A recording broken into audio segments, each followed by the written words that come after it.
अस्सलाम वालेकुम। My next level recipe के साथ इजी कुकिंग विद बाला में खुश आमदीद है। नेक्स्ट लेवल के साथ मैं आज आपको नेक्स्ट लेवल का कीमा करेले बनाना सिखा रही हूँ।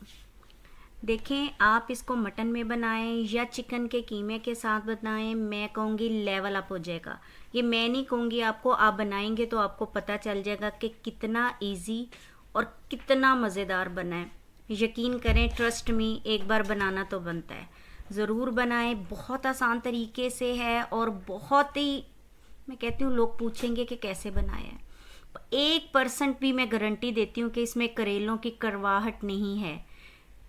ट्रस्ट मी, बना के देख लें। मेरे तो बिल्कुल नहीं आ रही थी, ऐसे लग रहा था कि सिर्फ कीमा ही बनाया हुआ है। करेले का तो फ्लेवर भी, मतलब कड़वाहट कुछ भी, नथिंग, कुछ नहीं। ज़रूर बनाएं और एक बार ज़रूर ट्राई कीजिएगा, बहुत मज़े का बनेगा और मैं आपको इसकी क्वांटिटी भी बता दूंगी। सो बिस्मिल्लाह के साथ शुरू करते हैं जी।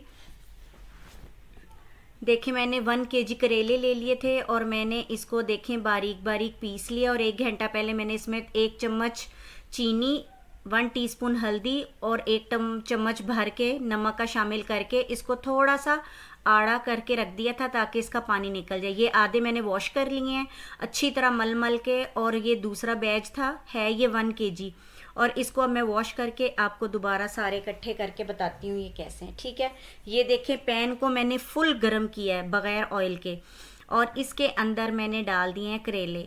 ये मैं पहले खाली रोस्ट करूँगी इनको विदाउट ऑयल के साथ, ठीक है। लेकिन क्यों करूँगी ये आपको पता है कि मैं इसका पानी सबसे पहले ड्रेन आउट करूँगी। अगर नहीं करूँगी तो आपको पता ऑयल डाल दूँगी और इसमें टाइम टेकिंग भी ज़्यादा है और आपको पता है कि बहुत ज़्यादा देर लगती है हर चीज़ को करने में और पानी छोड़ देते हैं व्हाटएवर सो। लेकिन मैं कह रही हूँ कि आपने सबसे पहले इसको ड्राई रोस्ट करना है। उसके बाद मैं आपके सामने, ये देखें, ये इतनी तेज़ कढ़ाई थी ना, गर्म हुई थी, हीट अप, तो इसके वो डालते ही समझ लें कि इसका आधा पानी तो ड्रेन हो गया था।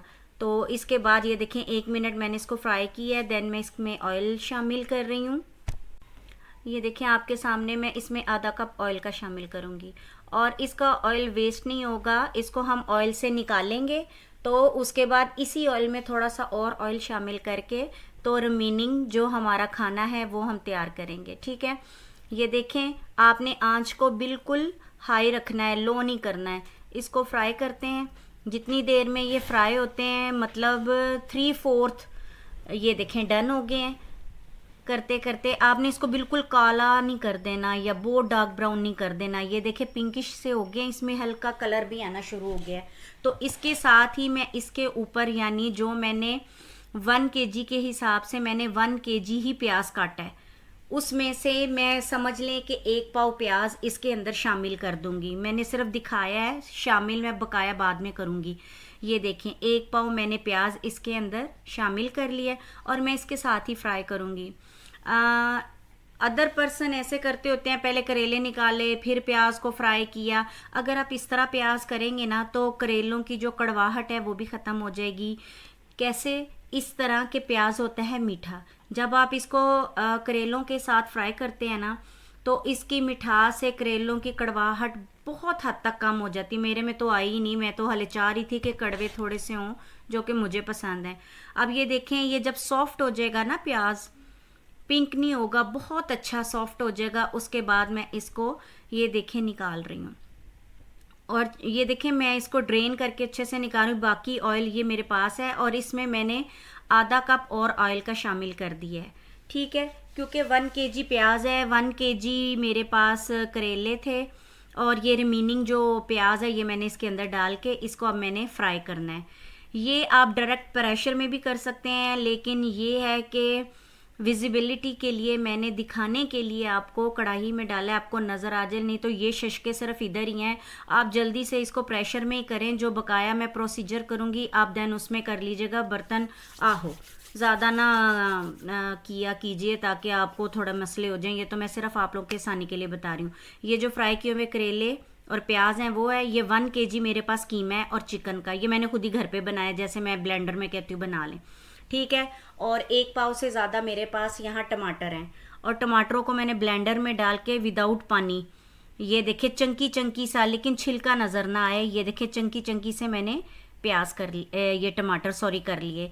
ये मेरे पास 4 अदद बड़े बड़े टमाटर थे, यानी एक पाव से ज़्यादा थे, 300 ग्राम कह लें या 400 ग्राम, ठीक 400 नहीं थे, 300 ही थे। ये देखें ये प्याज नरम हुआ, पिंक होने पे चला गया, तो मैंने 1 टेबलस्पून भर के अदरक लहसुन का पेस्ट डाल दिया। इसको हल्का सा कलर देना है, और ये सारी चीज़ें आप प्रेशर में डाल के करें और फ़ौरन से हम वेट लगा देंगे। मुझे दोबारा इसे निकाल के प्रेशर में डालना पड़ा, ये सिर्फ दिखाने के लिए कि आपको अच्छे से विजिबल हो जाए, मैंने इसलिए आहो। और इसके अंदर ये देखें अदरक लहसुन के बाद मैंने 1 kg कीमा डाला है।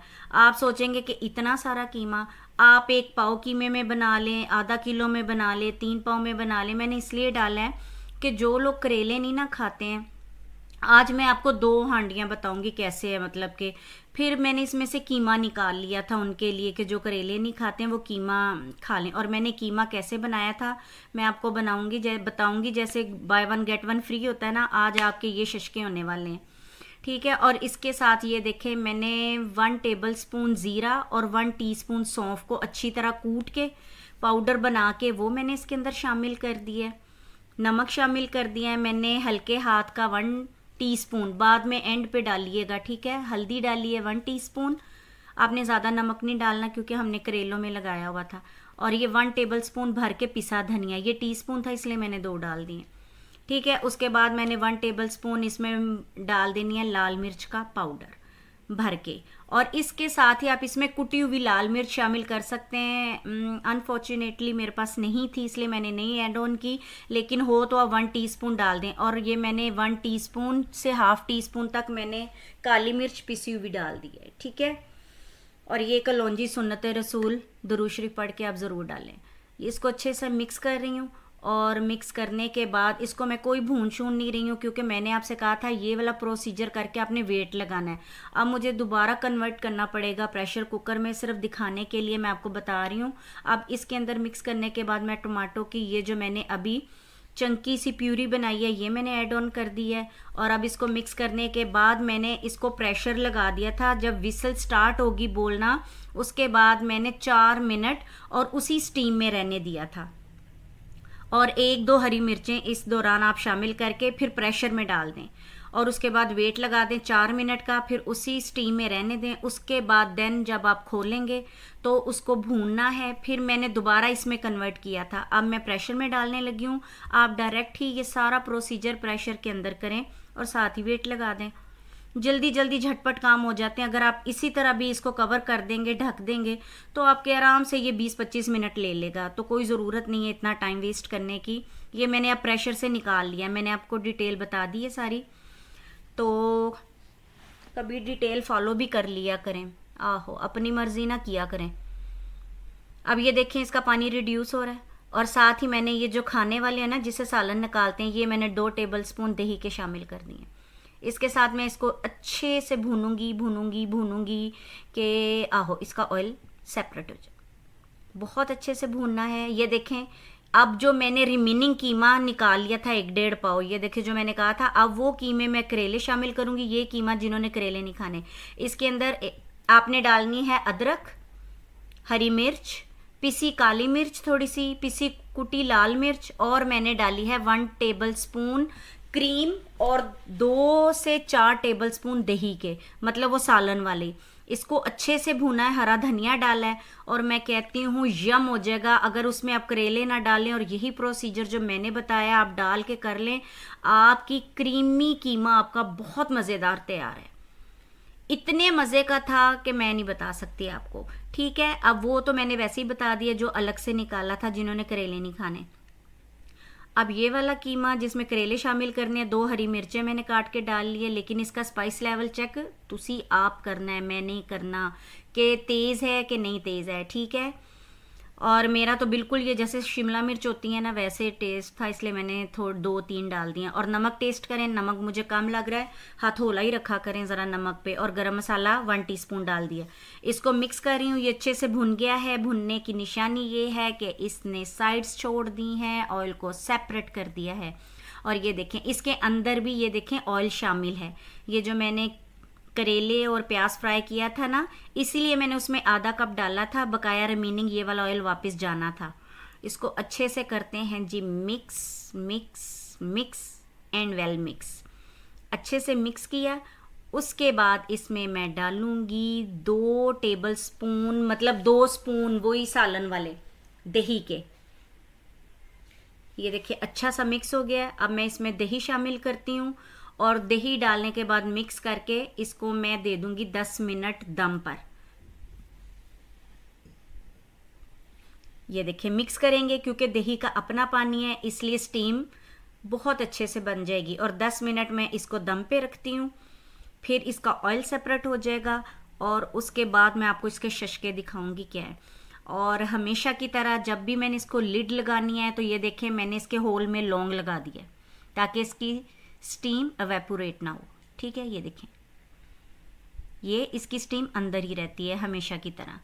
तो बस इसको 10 मिनट का दम लगाते हैं, उसके बाद आपसे मिलते हैं जी। ये देखें डन हो गई है हमारी माशाल्लाह। इतनी अच्छी खुशबू और जायका। आप बनाएंगे तो बताएंगे कैसा बना, मैं नहीं बताऊंगी क्योंकि मेरे लिए तो लेवल अप था। और बहुत अच्छे से इसको 2-3 मिनट तेज़ आंच पे आपने फ्राई करना है और उसके बाद अच्छा सा इसको गार्निश के लिए, शशकों के लिए हरा धनिया लगा के डाल के सर्व करें। ठीक है, ये देखिए कितना मज़े का माशाल्लाह लग रहा है। बस बनाएंगे तो मुझे बताइएगा। और इसी तरह मैं सर्व कर रही हूँ। इसके अंदर ही हरा धनिया डाला, दिल नहीं कर रहा था बाहर निकालने के लिए। और एक बात और, अगर आप 1 किलो करेले डाल रहे हैं, मैंने फिर दोबारा कह देती हूँ 1 पाव कीमा, आधा किलो, 3 पाव, ये आपकी मर्ज़ी है। मैंने सेपरेट निकालना था इसलिए मुझे ज़्यादा यूज़ करना पड़ा था और यकीन जाने इसमें भी ज़्यादा था। और जायके में कोई भी कंप्रोमाइज़ नहीं होगा, बहुत मज़े का टेस्ट होगा। सो मेरी रेसिपीज़ आपको अच्छी लगती हैं तो मुझे लाइक कीजिए, सब्सक्राइब कीजिए, शेयर कीजिए और अपने कमेंट्स में मुझे बताएं कि आपको कोई चीज़ पूछनी है, समझनी है तो मैं ज़रूर आंसर करूँगी।